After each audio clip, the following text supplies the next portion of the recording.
Hi traders.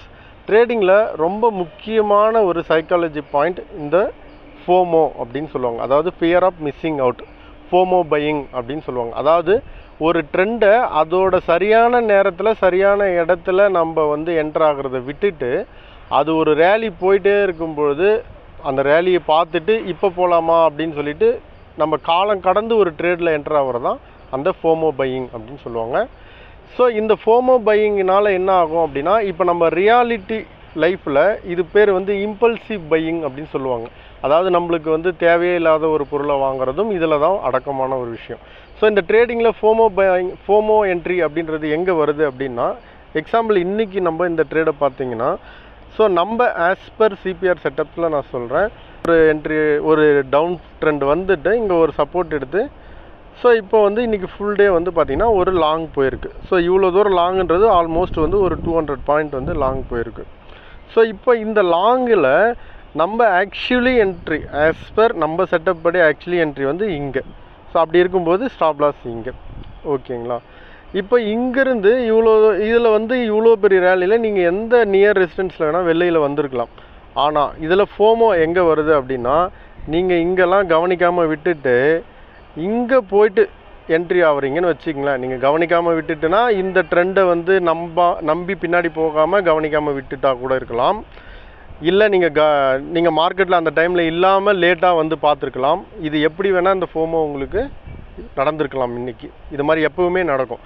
அப்படி இல்லைன்னா சில பேர் என்ன பண்ணுவாங்கன்னா, இங்கே என்ட்ரு ஆகிட்டு இந்த ரெசிஸ்டன்ஸில் புக் பண்ணிவிடுவாங்க. திரும்ப இந்த ஒரு பெரிய கேண்டியில் பார்த்தோன்னே மறுபடியும் என்ன பண்ணுவாங்கன்னா, இங்கே போயிட்டு மறுபடியும் போய் ஒரு என்ட்ரி கொடுப்பாங்க. ஓகேங்களா? அதுக்கப்புறம் போனால் சரி, இல்லை டக்குன்னு திரும்பிச்சுன்னா உங்களுக்கு காலையில் வந்த ப்ராஃபிட்டும் லாஸ் ஆகும். அந்த மாதிரி இந்த மாதிரி ரேலியெல்லாம் விட்டுட்டு, சப்போஸ் நீங்கள் இந்த இடத்துல இது ஒரு இன்டர்மீடியட்டான இடம், ஒரு ரெசிஸ்டன்ஸை தாண்டி இருக்குது, அடுத்த ரெசிஸ்டன்ஸுக்குள்ளே இருக்குது. பட் இது ஒரு சரியான ஒரு என்ட்ரி பாயிண்ட்டுன்னு சொல்ல முடியாது.